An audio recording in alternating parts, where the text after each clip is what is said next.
Good morning again. John Mutchler here, the pastor of the Ferndale Alliance Church, and I want to begin this message with a question. What were the last 2 or 3 times that you found yourself in conflict with somebody? What were they? And what was the cause of that conflict? You may have had 4 or 5 fights and conflicts this morning already. That's great. Think about that and again ask the question, I will ask the question, what was the source of those conflicts? We've been studying Matthew chapter 5, verse 9. This is our third look at this verse, the words of Jesus, who says, "Blessed are the peacemakers, for they will be called the children of God." And to be a peacemaker means, of course, peace within ourselves, peace in our relationships, peace with God, but also the ability to promote peace and bring peace to other people in their relationships that are significant as well. We're going to talk more about that over the next couple days. But I want to change course today. I said we were going to look at Romans chapter 7. Rather, I'd like to look at just one verse. In the book of James, I like to look at chapter 4, verse 1. And by the way, who was James? James was one of Jesus' brothers. If you're in the Roman Catholic tradition, you would probably consider him a close family member or a cousin. That's not my point. My point is Jesus and James grew up in a large family. Jesus had at least 3 brothers and at least 2 sisters. There were 6 children living in or near the Mary and Joseph home. And do you think there was conflict? Of course there was conflict. Can you imagine living and being raised in a home where there was the perfect child? Jesus would have been the perfect child, I would assume. And that there was conflict is evidenced by an interesting statement we find in the Gospel of Mark, chapter 3, verse 21. This is the beginning of the Gospel, right when Jesus was becoming public in his ministry and talking about some pretty radical things and saying some pretty radical things about himself in terms of his identification as Messiah. It says that the religious leaders thought he was possessed, demon-possessed, a lunatic. His own family, it says in Mark 3:21, thought that he was out of his mind, and they tried to take him.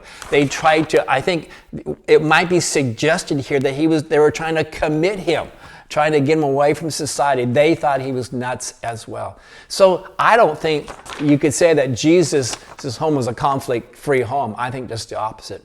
And so James understood conflict, and he asked this question in verse 1 of chapter 4. What causes fights and quarrels among you? What causes fights and quarrels among you? Don't go on to the answer. He gives us an answer. I want you to think about your answer. And while you're thinking about it, I want to read it in the King James Version. From whence comes wars and fightings among you? I just like what that sounds like. From whence comes war and fightings among you?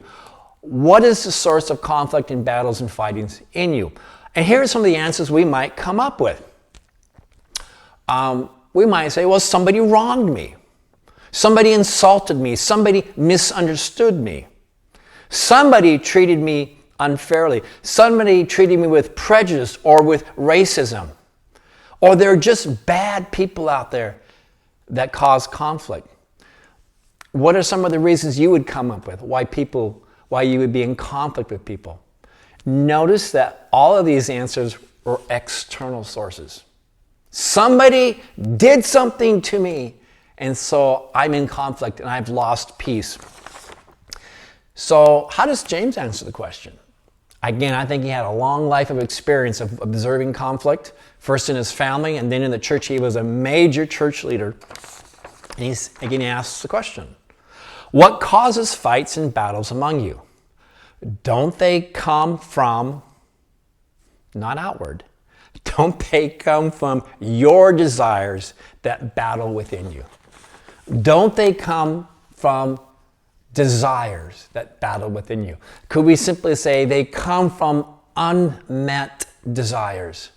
Let's talk about some of those desires. These are very normal wants and desires that we have. And when they're not met the way we want them to be met, it leads to conflict. First within us and then expressed outward.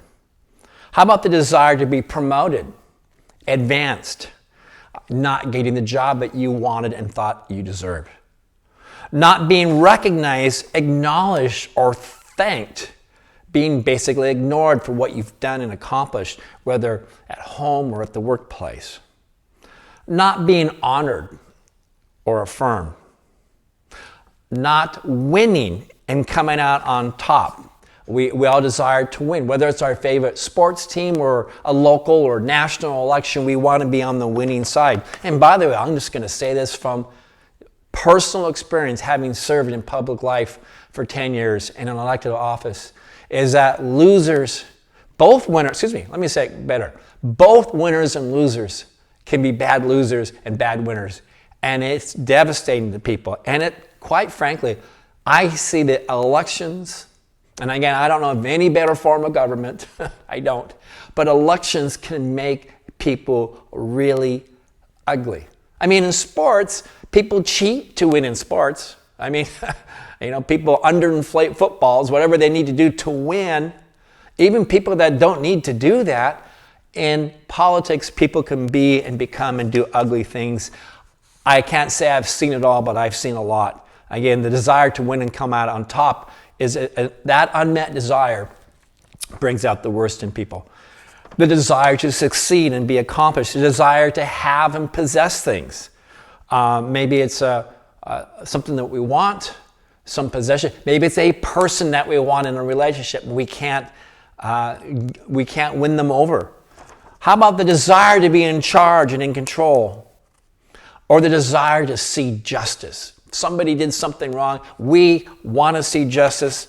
It doesn't happen. And so we end up trying to get even somehow. The desire to lead and be in front.